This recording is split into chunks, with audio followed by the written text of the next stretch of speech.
হাঁটা শেষ করলাম, হেঁটে সামান্য কিছু বাজার করলাম, বাজার করে এখন বাসায় যাচ্ছি। এই যে বাজারের ব্যাগ,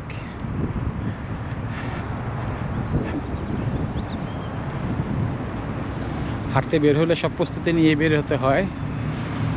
কাঁধে একটা ব্যাগও থাকে, কারণ এখানে টুকটাক প্রয়োজনীয় অনেক জিনিসপত্র থাকে।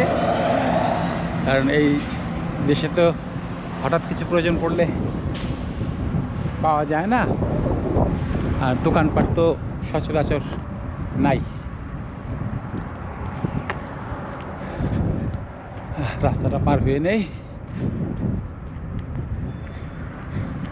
এটা আমাদের মসজিদ, আমাদের এলাকার মসজিদ। সামনে লাল বিল্ডিংটা। যেমন ব্যাগে চকলেট থাকে, অনেক সময় একটু বিস্কিট থাকে, চিনি থাকে, যেহেতু ডায়াবেটিক্স প্রয়োজন হয়ে যেতে পারে।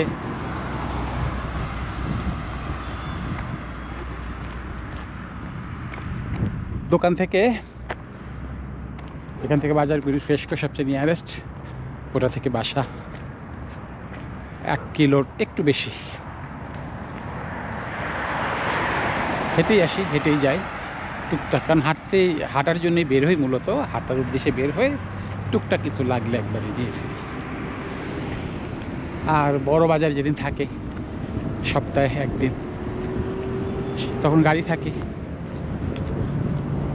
ছেলের সাথে আসি, বেশি করে বাজার করে গাড়ি ভরে নিয়ে যাই। তখন তো আর গাড়ি ছাড়া সম্ভব না।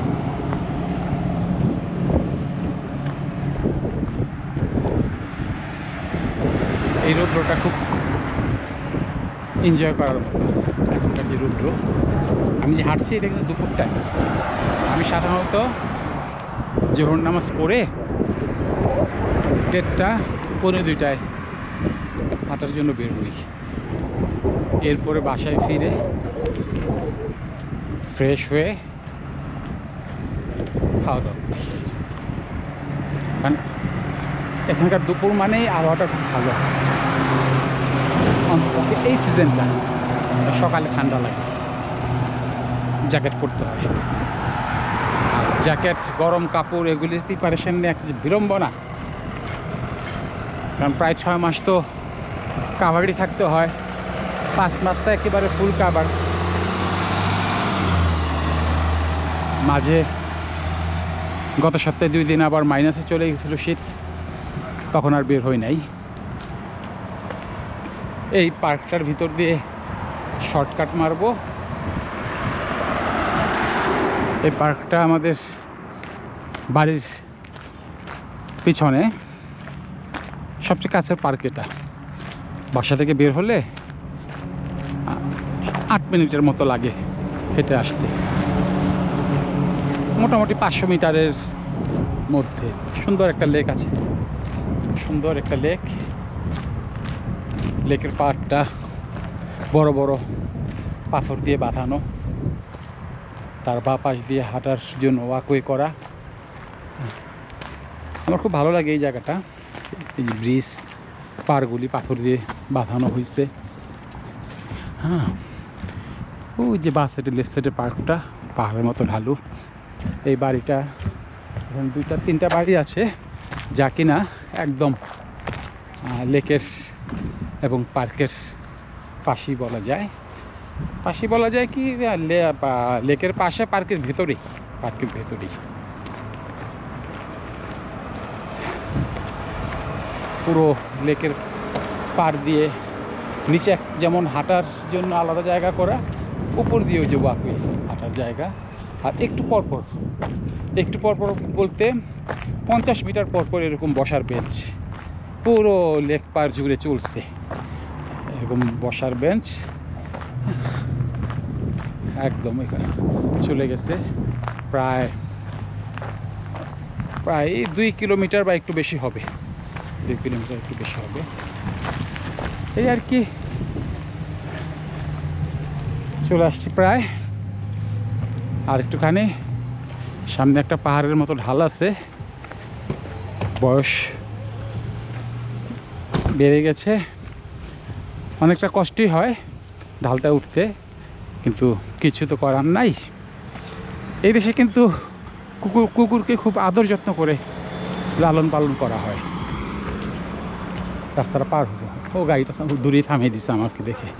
হ্যাঁ, এইটি মানে ভদ্রতা, সভ্যতা, এটাকেই সভ্যতা বলে, যে গাড়িটা একজন মানুষ পার হওয়ার প্রিপারেশন নিচ্ছে, এখানে সিগন্যালিং কোনো পয়েন্ট নাই, পার তো হতে হবে। আর আবাসিক এলাকা, সে অন্তত পক্ষে আমাকে আমার প্রিপারেশন দেখে প্রায় 40 ফিট বা তারও বেশি দূরে বা 50 ফিট দূরেই গাড়ি থামিয়ে ফেলছে, এবং গাড়িতে বসে আমাকে আঙ্গুল দিয়ে ইশারা করতেছে, তুমি পার হও, তুমি পার হও, তুমি নিরাপদ।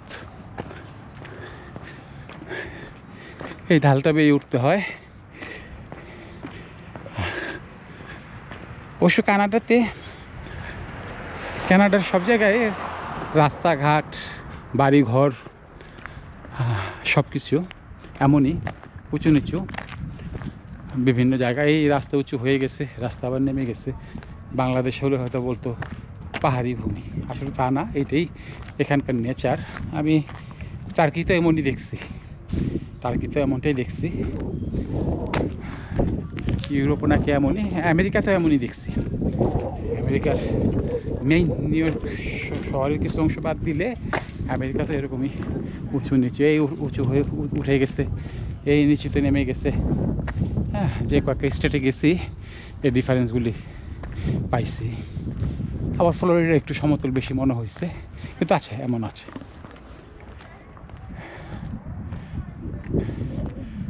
এই আর কি, একটু কষ্ট হয়, খুব বেশি লম্বা পথ না, 200 মিটারের মতো, তবে আপ থেকে ডাউন প্রায় 25 ফিট বা 30 ফিট নিচে হবে আর কি।